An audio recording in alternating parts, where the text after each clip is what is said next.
guys, and welcome to the second episode of From Shakespeare to Netflix. Today, we are talking about creation, which is why this episode is titled Frankenstein versus Jurassic Park When Man Plays God. Yep, the idea of creating life has always fascinated us. And why? Because it's deeply connected to power, and humans have always been drawn to power. The idea of being strong, superior, in control. It makes us feel important, invincible. You can see it everywhere, and not just in literature or in art, but in history too. But if we stop and think about it, every time humans try to go beyond certain limits, something unexpected always happens. Something goes wrong. Man loses control, he becomes arrogant, and nature fights back and wins. That's why today we are talking about Frankenstein and Jurassic Park, two works that, although separated by almost 2 centuries, tell the same story: a man who plays the creator and pays the consequences. Before we dive into the details, let's quickly review what these two stories are about. Frankenstein, the Modern Prometheus, is a novel written by Mary Shelley in 1818, and it is the story of Victor Frankenstein, a young scientist obsessed with a single goal: to create life. And he succeeds. But the being he brings to life is, well, a monster. Not because of what it is inside, at least not at first, but because of how it looks.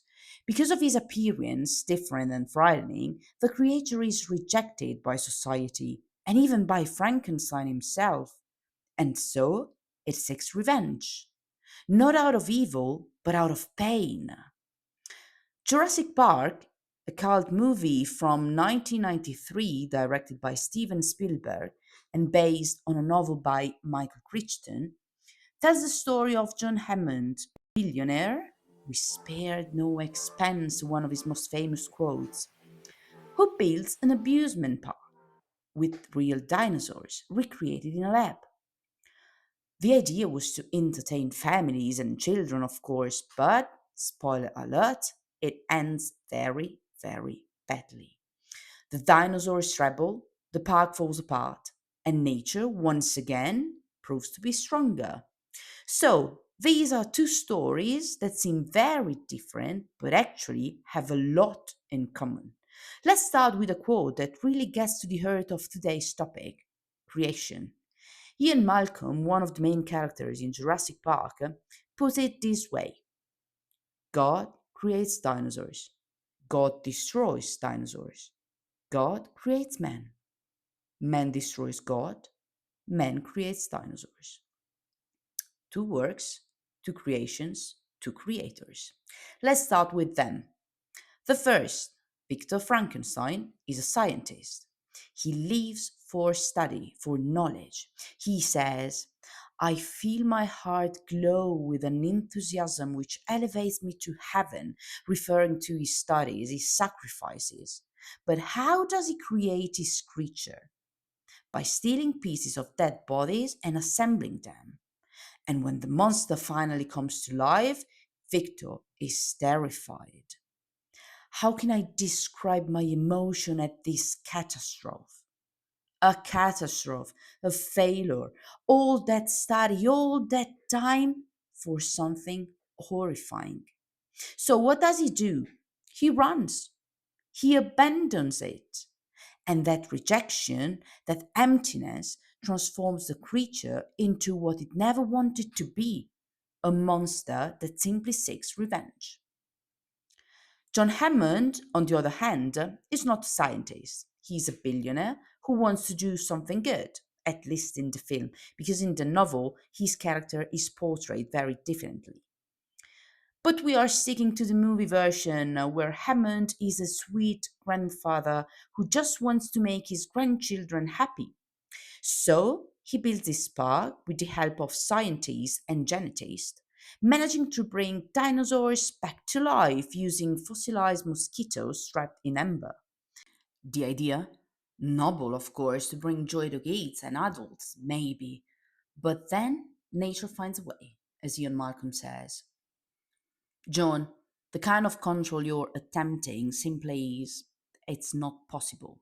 If there is one thing the history of evolution has taught us, it's that life will not be contained. Life breaks free, it expands to new territories and crashing through barriers, painfully, maybe even dangerously, but, uh, well, there it is. And in fact, the dinosaurs will destroy everything. So, both Frankenstein and Hammond have something in common. They go beyond the human limits. Victor realizes it himself when he says, "Learn from me, if not by my precepts, at least by my example." How dangerous is the acquirement of knowledge, and how much happier that man is who believes his native town to be the world than he who aspires to become greater than his nature will allow. So it is better to be happy of what we have without striving for something we shouldn't have or shouldn't know. That's why we can call them overreachers, men who push themselves beyond natural boundaries. Have you ever wondered why Ulysses is in hell in the Divine Comedy? Despite his courage and his intelligence, the mythical hero overcomes the limit by crossing the pillars of Hercules. That's why Dante puts him in hell. We can sustain that all these figures are characterized by the desire to reach something unattainable and, at the same time, by a total lack of humility, as Malcolm says. The lack of humility before nature that's being displayed here staggers me. And the consequences? Devastating for sure, for the creators, yes, but not only for them. In both stories, both the creators and the people around them suffer the consequences. We can in fact divide the characters in sinners, so the creators, of course, and innocents, like for instance the children. Children have always symbolized innocence. Just think about romantic poetry or Victorian novels like Oliver Twist. They are often the victims of adults, those with more experience. And technically, experience should be something positive, something that allows us to avoid mistakes. But in these cases, the experience ends up being used, intentionally or not, to cause harm. In Frankenstein, Victor's little brother, William, is murdered by the monster who is seeking revenge for being abandoned. In Jurassic Park, two children are left to survive in the park, sometimes alone, surrounded by prehistoric predators. Talking about these two siblings, there is an iconic scene that I love. The kid hiding in the kitchen after being chased by the T Rex. In the kitchen, they find refuge and food, especially sweets, and they feel safe. But then we see on the screen the girl shivering together with the pudding she was going to eat and the shadow of a velociraptor. So we have hungry children tempted by food, especially sweet, and threatened by a hidden danger. And it is a clear reference to Hansel and Gretel, the Grimm fairy tale. I just love these connections, they blow my mind really. So, yes, the adult and their knowledge are the equivalent of danger. But that's not the only dangerous element, actually. There's another important thread running through both the stories: the scientific and technological progress. Mary Shelley wrote Frankenstein during the Industrial Revolution, a time of major discoveries like studies about electricity, steam engines, mechanical looms. But she wonders, where can this progress bring the human being to? And in particular, can humans control themselves? On the other hand, Jurassic Park was born in a similar time of breakthroughs, the late 80s and early 90s. The rise of the internet, the early cloning research, remember Dolly the sheep? That came in 96, of course, but the studies were already in progress. Then the studies about the GMOs, the genetically modified organisms. And in fact, if we pay attention to the setting, well, the park is technological wonder. electric fences, computers, cutting edge labs. But that very technology fails in the face of nature, in the face of what human cannot control. As Malcolm again says at the beginning of the movie, God help us, we are in the hands of engineers, and no offense to my friends engineers. And in fact, technicians, experts, engineers too, they all lose control. Losing control, well, some say it is the only way to truly understand and obtain control. But we will talk more about it in another episode. Anyway, focusing on the loss of control again. When does control fall apart in both of these stories? That's easy. At night. In both cases, the crucial moments happen in darkness, and if we want to be precise, during a storm. The monster's birth in Frankenstein happens on a dreary night of November, as it is described by the scientist himself. And in Jurassic Park, the disaster strikes during a downpour. So the element of rain is connected to tension, fear, chaos. And it is not the first time, of course. Even Shakespeare used storms as setting for his best tragic scenes. Think about the witches in Macbeth. They meet in thunder and lightning. So, during a storm. And what does this trigger in us, both readers and viewers? Fear, of course. Fear is as strong as essential. The characters feel it, and so do we. And pay attention, it is not so easy to cause fear, especially in readers. But well, we have to remember that Frankenstein, even if it is part of the romantic tradition, has several Gothic elements: the night, the unknown, the murder, the mystery.